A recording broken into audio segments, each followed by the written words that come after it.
2026వ సంవత్సరంలో మొత్తం ఎన్ని గ్రహాలు రానున్నాయి?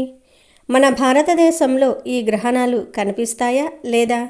ఏ ఏ దేశాల్లో ఈ గ్రహణాలు కనిపించనున్నాయి? గ్రహణ సూతక నియమాలు పాటించాలా లేదా? గర్భిణీ స్త్రీలు నియమాలు పాటించాలా లేదా అనే పూర్తి సమాచారం అంతా ఈ వీడియోలో తెలియజేస్తానండి. వీడియోని ఎక్కడా కూడా స్కిప్ చేయకుండా చివరి వరకు చూడండి. ఇక వీడియోలోకి వెళ్తే, ప్రతి సంవత్సరం కూడా గ్రహణాలు అనేవి వస్తూ ఉంటాయి. అమావాస్య రోజున సూర్యగ్రహణం వస్తుంది. అలానే పౌర్ణమి రోజున చంద్రగ్రహణం అనేది వస్తూ ఉంటుంది. ప్రతి ఒక్కరూ తెలుసుకోవాల్సిన విషయం ఏమిటంటే, అసలు గ్రహణం అంటే ఏమిటి? గ్రహణం అంటే ఏమిటో తెలుసుకుందాం. సూర్యగ్రహణం అంటే మన ఖగోళ శాస్త్రం ప్రకారం భూమికి సూర్యునికి మధ్య చంద్రుడు అడ్డు వచ్చినప్పుడు సూర్యకాంతి భూమిని చేరదు. దీనిని సూర్యగ్రహణం అనే పేరుతో అయితే పిలుస్తాము. చంద్రగ్రహణం అంటే ఏమిటి అంటే, చంద్రునికి సూర్యునికి మధ్య భూమి అడ్డు వచ్చినప్పుడు భూమిపై ఉన్న వాళ్ళెవరికీ కూడా చంద్రుడి కాంతి అనేది కనిపించదు. దీనిని చంద్రగ్రహణం అనే పేరుతో పిలుస్తాము. ఎప్పుడూ కూడా గ్రహణాలు అనేవి వచ్చినప్పుడు వాటి మధ్య ఎక్కువ గ్యాప్ అనేది ఉండదు.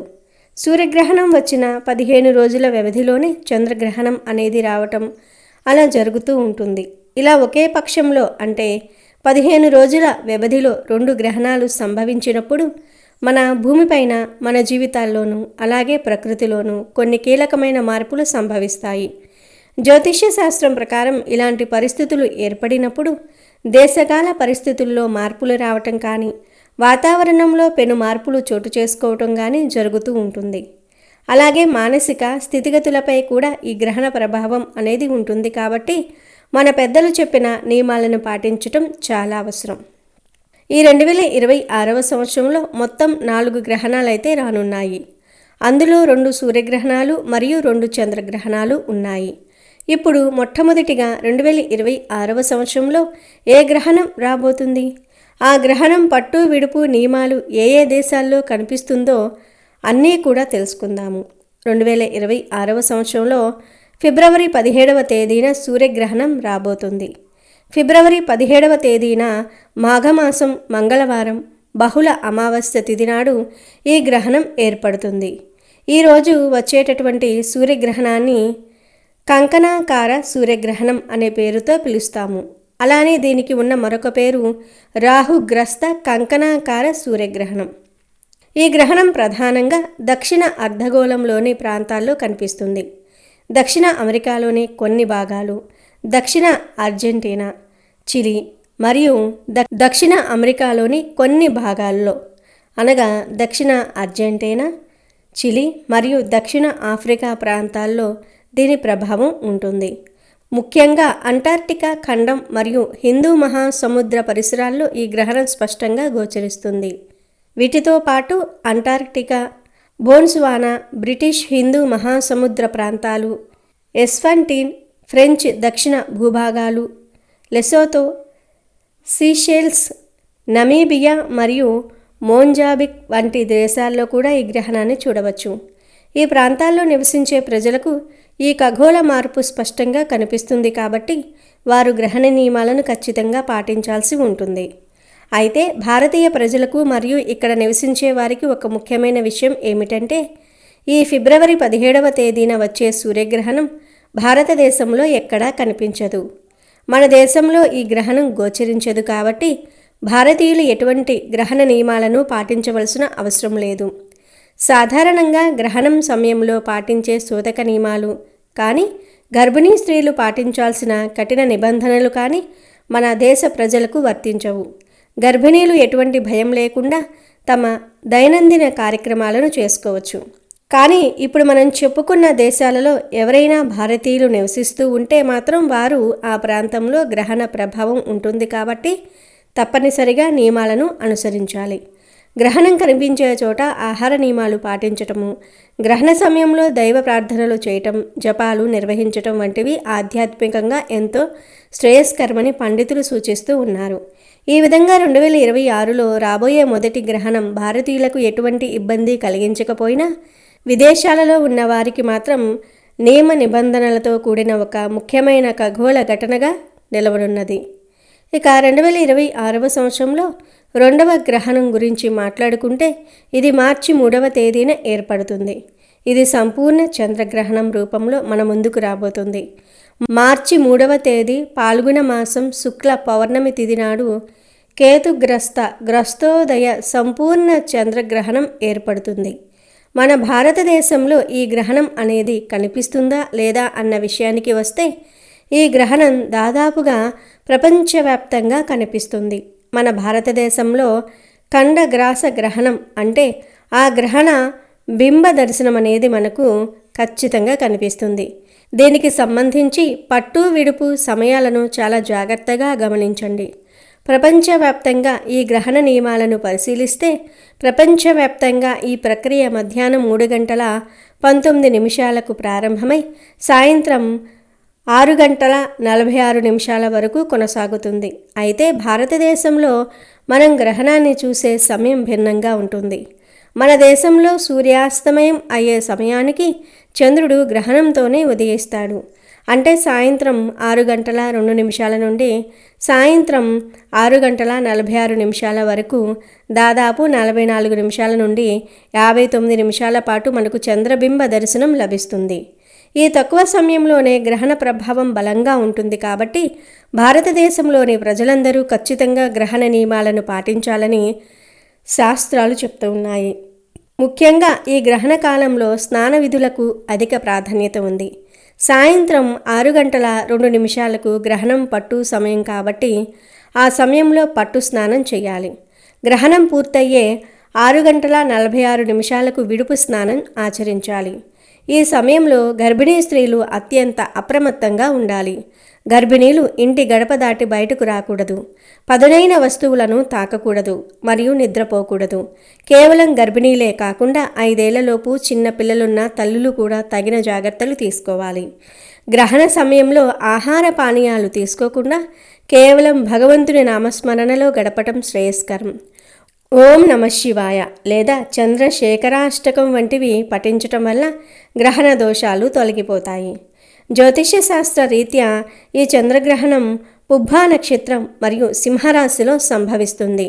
ఈ కారణంగా సింహరాశిలో జన్మించిన వారు, ముఖ్యంగా పుబ్బా నక్షత్ర జాతకులు ఈ గ్రహణాన్ని నేరుగా చూడటం ఏమాత్రం మంచిది కాదు. వీరు గ్రహణ దోష నివారణ కోసం జపాలు, దానాలు చేయటం ఉత్తమం. గ్రహణ కాలంలో చేసే దైవ ప్రార్థనలు వేల రెట్ల ఫలితాలను ఇస్తాయని నమ్ముతూ ఉంటారు. కాబట్టి 2026 మార్చి 3వ తేదీన వచ్చే ఈ చంద్రగ్రహణాన్ని కేవలం ఒక ఖగోళ వింతగా చూడకుండా శాస్త్రోక్తమైన నియమాలను పాటిస్తూ మన ఆరోగ్యాన్ని, ఆధ్యాత్మిక శక్తిని కాపాడుకోవటం ఎంతో అవసరం. ఈ గ్రహణం ముగిసిన తర్వాత ఇల్లంతా శుద్ధి చేసుకుని పూజా కార్యక్రమాలు నిర్వహించి నైవేద్యం సమర్పించిన తర్వాతే ఆహారం తీసుకోవాలని పెద్దలు సూచిస్తూ ఉన్నారు. ఈ 2026వ సంవత్సరంలో 3వ గ్రహణం ఆగస్టు 12వ తేదీన సంపూర్ణ సూర్యగ్రహణంగా రాబోతుంది. ఈరోజు శ్రీ పరాభవనామ సంవత్సరం ఆషాఢ బహుళ అమావాస్య బుధవారం అవుతుంది. ఈ సంపూర్ణ సూర్యగ్రహణం అనేది భారతదేశంలో ఏ ప్రాంతంలోనూ కనిపించదు. ఇది ఏ దేశాల్లో కనిపిస్తుంది అంటే యూరప్, ఆసియాలో తూర్పు ఉత్తర భాగం, ఆఫ్రికాలో ఉత్తర పశ్చిమ భాగాలు, ఉత్తర అమెరికా, పసిఫిక్ మహాసముద్రాలు, అట్లాంటిక్ మరియు ఆర్కిటిక్ ప్రాంతాల దగ్గర కనిపిస్తుంది. ముఖ్యంగా గ్రీన్లాండ్, ఇస్లాండ్, స్పెయిన్ దేశాల్లో ఇది సంపూర్ణంగా కనిపిస్తుంది. అలాగే Canada, Norway, Sweden, Poland, Denmark, Germany, Ireland, Netherland, Italy, London, Belgium, France, Switzerland, Algeria, Portugal దేశాలలో పాక్షికంగా కనిపిస్తుంది. అక్కడ గనక భారతీయులు గనుక ఉంటే గ్రహణ నియమాలు తప్పకుండా పాటించండి. ఇక మన దేశంలో కనిపించదు కాబట్టి మనం ఎటువంటి నియమాలు పాటించనక్కర్లేదు. కానీ ఇప్పుడు మనం చెప్పుకున్న దేశాల్లో ఉంటే, అంటే ఇప్పుడు మనం చెప్పుకున్న దేశాలలో మన భారతీయులు ఉంటే మాత్రం సూతక నియమాలను పాటించాలి. సూర్యగ్రహణ సమయంలో జపతపాలు చేయటం వల్ల పుణ్యఫలం లభిస్తుందని మన శాస్త్రాలు చెప్తూ ఉన్నాయి. కాబట్టి అక్కడ ఉండేవారు ఆ జాగ్రత్తలు పాటించండి. ఇక 2026వ సంవత్సరంలో చిట్ట చివరి మరియు 4వ గ్రహణం ఆగస్టు 27వ తేదీన ఏర్పడుతుంది. ఇది పరాభరవ సంవత్సరం శ్రావణ మాసం శుక్ల పౌర్ణమి తిథి గురువారం నాడు ఖండగ్రస్త చంద్రగ్రహణంగా సంభవిస్తుంది. ఈ గ్రహణం కూడా మన భారతదేశంలో ఎక్కడా కనిపించదు. ఇది యూరప్, ఆసియా ఖండంలో పశ్చిమ భాగంలో, ఆఫ్రికా, ఉత్తర అమెరికా, దక్షిణ అమెరికా, పసిఫిక్, అట్లాంటిక్, హిందూ మహాసముద్రం, ఆర్కిటిక్ ప్రాంతాలలో కనిపిస్తుంది. Hungary, Austria, Nigeria, Netherland, France, Venezuela, Italy, Peru, Mexico, Canada, Belgium, Portugal, Cuba, Morocco, దక్షిణాఫ్రికా, Ireland, New York, Algeria, Spain, England, Argentina, Germany వంటి దేశాల్లో కనిపిస్తుంది. భారతదేశంలో కనిపించదు కాబట్టి ఇక్కడి ప్రజలు మరియు గర్భిణీ స్త్రీలు నియమాలు పాటించాల్సిన అవసరం లేదు. అయితే విదేశాలలో ఉన్నవారు మాత్రం అక్కడ గ్రహణ సమయాన్ని బట్టి స్నానాలు మరియు ఆహార నియమాలు పాటించాలి. ఇలా 2026లో వచ్చే 4 గ్రహణాల్లో కేవలం మార్చి 3న వచ్చే చంద్రగ్రహణం మాత్రమే మనకు వర్తిస్తుంది. అంటే మన భారతదేశంలో కనిపిస్తుంది. మిగిలిన 3 గ్రహణాలు మనకు కనిపించవు కాబట్టి ఆందోళన చెందవలసిన అవసరం లేదు. గ్రహణ నియమాల్లో సాధారణంగా గర్భిణీ స్త్రీలు కూరగాయలు కోయటం కానీ కుట్లు అల్లడం కానీ చేయకూడదని పెద్దలు చెప్తూ ఉంటారు. అలాగే నిద్ర పోకూడదని, కేవలం దైవ చింతనలో ఉండాలని సూచిస్తూ ఉంటారు. ఈ నియమాలు మనకు కనిపించే గ్రహణాలకే వర్తిస్తాయి కాబట్టి 2026లో మార్చి 3వ తేదీన మాత్రం తగిన జాగ్రత్తలు తీసుకోవాలి. మిగిలిన సమయాల్లో సాధారణంగా ఉండవచ్చు. గ్రహణ సూతకం అంటే గ్రహణం పట్టడానికి కొన్ని గంటల ముందు నుండే ఆహారం తీసుకోకుండా ఉండటం, ఆలయాలను మూసివేయటం వంటివి చేస్తారు. మనకు కనిపించిన గ్రహణాలకు ఈ సూతకం వర్తించదు. ఈ విషయాలన్నీ దృష్టిలో ఉంచుకుని మీరు 2026 క్యాలెండర్ ప్రకారం మీ పనులను ప్లాన్ చేసుకోవచ్చు. ఈ వీడియోలోని సమాచారం మీకు ఎంతగానో ఉపయోగపడుతుందని ఆశిస్తూ ఉన్నాను. ఇలాంటి మరిన్ని ఆధ్యాత్మిక మరియు ఖగోళ విశేషాల కోసం మన ఛానల్ని ఫాలో అవుతూ ఉండండి. జ్యోతిష శాస్త్ర రీత్యా గ్రహణం అనేది కేవలం ఒక ఖగోళ సంఘటన మాత్రమే కాదు, అది మన అంతరాత్మను శుద్ధి చేసుకునే సమయం కూడా. అందుకే గ్రహణ సమయంలో చేసే దానధర్మాలు లేదా జపాలు 1,000,000 రెట్లు ఫలితాలను ఇస్తాయని మన పురాణాలు ఘోషిస్తూ ఉన్నాయి. ఈ 2026లో ఏర్పడే ఈ 4 గ్రహాల వల్ల భూమి మీద వాతావరణంలో పెను మార్పులు సంభవించే అవకాశం ఉంటుంది. ముఖ్యంగా సూర్యగ్రహణం మరియు చంద్రగ్రహణం మధ్య 15 రోజుల గ్యాప్ ఉన్నప్పుడు రాజుల మధ్య కలహాలు లేదా దేశాల మధ్య యుద్ధ వాతావరణం ఏర్పడే సూచనలు ఉంటాయని ప్రాచీన గ్రంథాలు చెప్తూ ఉన్నాయి. కాబట్టి ప్రజలందరూ కూడా భక్తి మార్గంలో ఉండి లోక కళ్యాణం కోసం ప్రార్థించటం ఉత్తమం. 2026లో మనకు కనిపించే మార్చి 3 చంద్రగ్రహణం రోజున మన ఇంట్లోని ఆహార పదార్థాలపై అంటే నిల్వ పచ్చళ్ళు లేదా నీళ్ళల్లో దర్బలు వేసుకోవటం మర్చిపోకండి. ఇది గ్రహణ కిరణాల వల్ల కలిగే దోషాన్ని తొలగిస్తుంది.